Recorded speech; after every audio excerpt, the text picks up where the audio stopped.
Bom, hoje nós vamos falar de cantigas do trovadorismo, né, que são as poesias cantadas, né, do tempo medieval. Então, qual que é a época? A época são os finais aí do século XII até o século XV, chamado também de Era Medieval. Você está vendo aí uma cena de um filme que tem um cavaleiro lutando, né, na guerra.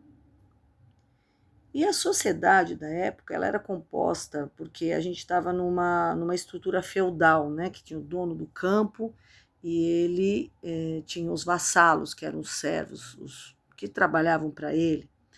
E aí eu tenho os grupos sociais aqui que tinham o rei, a nobreza, que eram os príncipes, os duques, os cavaleiros. Então, essas pessoas mais importantes, mais nobres, né, da sociedade, tinham o clero. Clero é a parte religiosa, então tem o clero secular e o clero regular, que são os de mais alta patente e os que lidavam mais com o povo, e tinha o povo que eram os vassalos, eram serviçais, tá? Então, essas cantigas, elas refletiam as relações sociais e os valores da época, davam importância aí à honra, ao amor, tá? E a gente pode conhecer muito sobre a época escutando, lendo, né, essas cantigas. Então, aí a gente tinha a cultura e a vida cotidiana, tá? Tinham crenças e práticas culturais do período, elas vão mostrar aí como eram as festas, as cerimônias, os desafios, prazeres do dia a dia. Então, você lendo ou escutando essas poesias, você vai entender um pouco melhor da época.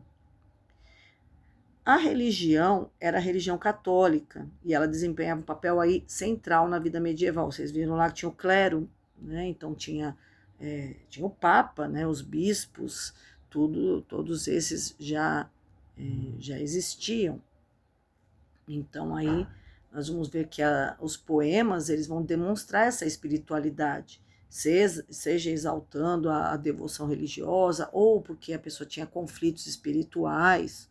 Então, reflete muito em alguns tipos de poemas aí. Então, esse primeiro movimento artístico da Europa, porque é claro que se a gente fosse ver em outros continentes, já existia a poesia, mas, por exemplo, o Salmo, né, para o povo hebreu, ele era um tipo de poesia também. Na China também nós tínhamos poesias bem antes aí do trovadorismo, mas o que ficou realmente conhecido foi o primeiro movimento artístico aí, foi essa poesia europeia, que foi denominado trovadorismo.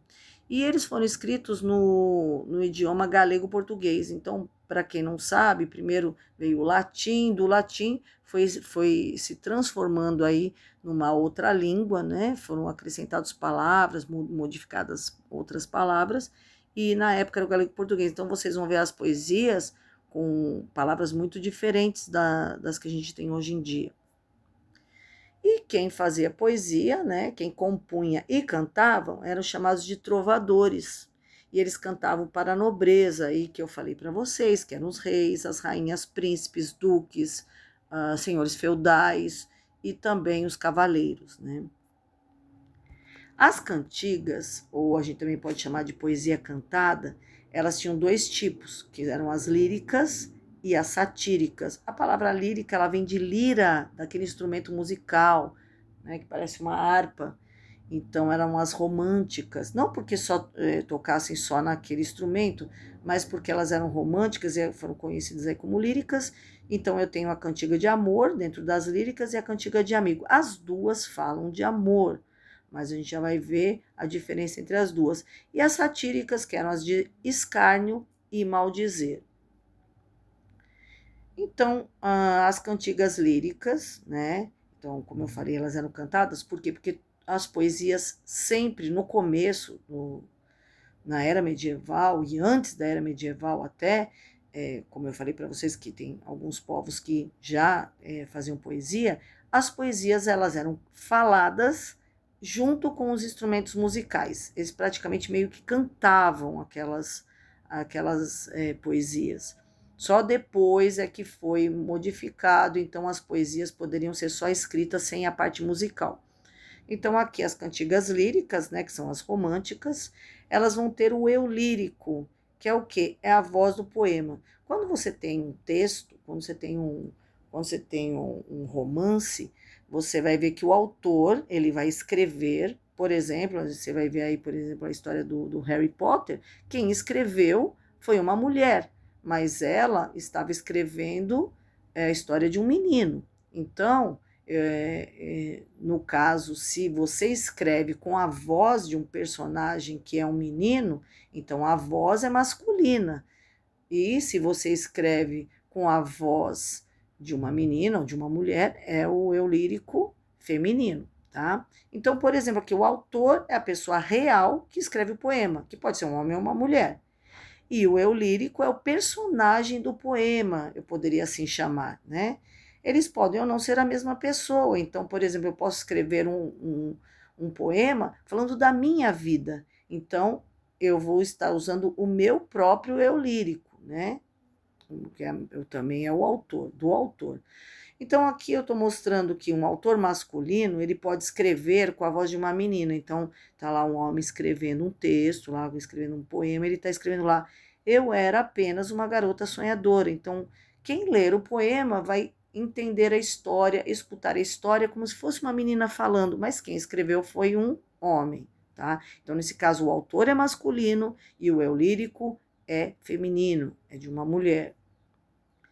E a cantiga de amor, a gente precisa saber disso, porque a cantiga de amor ela é escrita na voz masculina.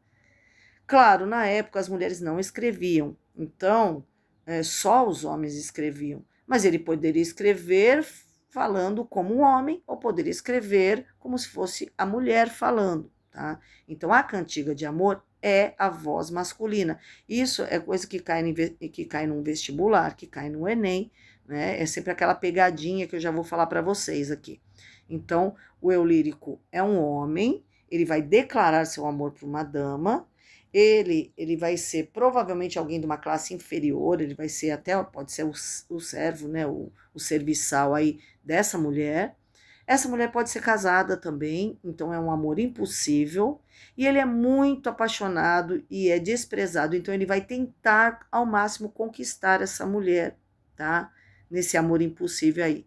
E a pegadinha é que ele chama a amada, como é um português galego, né? Galego-português, aliás, ele vai falar minha senhor. Esse minha senhor significa minha senhora. Então as pessoas confundem, elas falam, olha, eu sei que se fosse uma cantiga de amor, não seria um homem falando. E aí tá falando minha senhora, então tá falando para um homem. Não, ele está falando para uma mulher.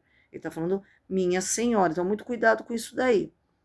Eu dou um exemplo aqui da cantiga de amor com a voz masculina, que ele vai falar, né, que ele nunca volou eu mereci, então nunca mereci você, né, mas sabe bem que vou servir, então ele serviu essa pessoa, então ele era um serviçal dela, e depois lá no final ele vai falar, querede-vos doer de mim, coitado pecador, então ele tá falando aí que ele tá doendo aí nele, né, coitado pecador, que ele quer ver a pessoa, a dor dessa pessoa, de mim aí, que é um coitado pecador. Então, ele está falando que ele é um pecador, que ele é um homem, ele é um pecador, e ele não merece essa mulher. Então, é uma cantiga de amor. É aquela coisa bem romântica, bem amor platônico, tá? E a outra cantiga lírica é a cantiga de amigo, que vai ter a voz feminina. O eu lírico, então, é uma mulher, se a voz é feminina. Ela vai fazer sempre um lamento de saudade. Ela está no campo, ela está no castelo, ela está lá sofrendo pelo homem que não voltou da guerra, tá? Que está muito longe. Ela está esperando ele voltar, então ela está com muita saudade. Então ela vai falar isso para uma amiga, ela vai contar aí, né? Vai contar para alguém aí. Pode ser uma pessoa da família, pode ser até um padre, né? Um padre da época, e ela vai contar a tristeza dela.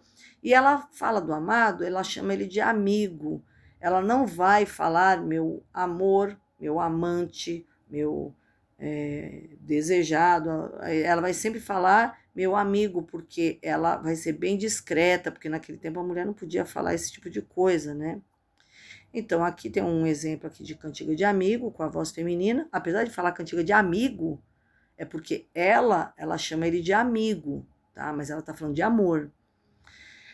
Aí ela fala, coitada, eu coitada, né? Ela tá desejando aí o meu amigo, que tarda e não vejo.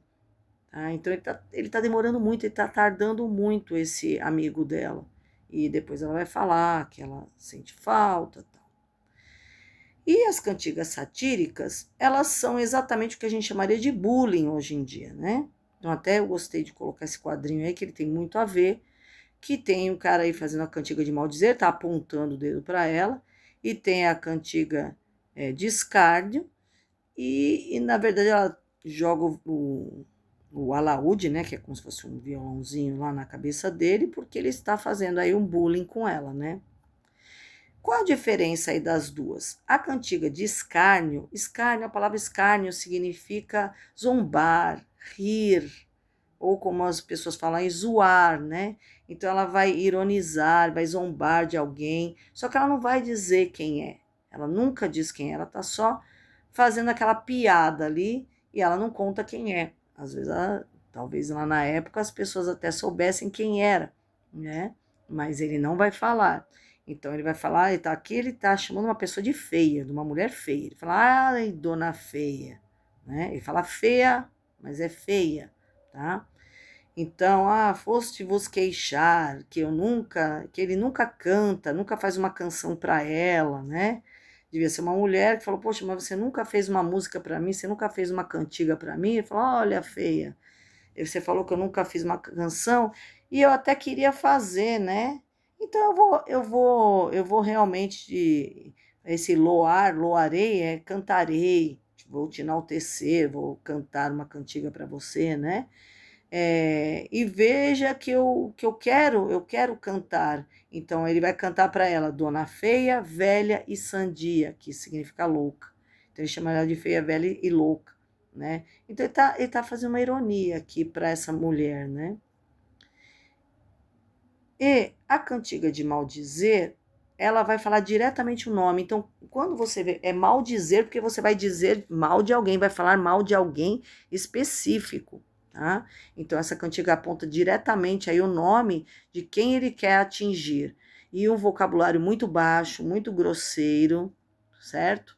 Então, aqui, ele, se fosse hoje em dia, ia ser processado, né? Mas naquele tempo não tinha isso. Então, aqui da mulher vossa, ao meu Pero Rodrigues, então ele fala o nome da pessoa, ele tá falando da mulher dele, falando que já saiu com a mulher dessa pessoa, ele humilha o homem e ainda dá nome para ele na poesia, né? Então, essa poesia aí é uma cantiga de maldizer. Então, basicamente aí, o que a gente aprendeu foi que naquela época eram feitas essas cantigas, que eram poesias cantadas, elas podiam ser líricas, que eram as românticas, podiam ser de satíricas, que eles estavam fazendo sátira, rindo aí da cara das pessoas, que é de escárnio e maldizer, tá? E tudo isso ele reflete a religiosidade, reflete a cultura desse povo, de como ele viveu, e também ele vai refletir a língua galego-português, tá? Então, seria isso mesmo da aula hoje. Espero que tenham aprendido alguma coisa aí interessante.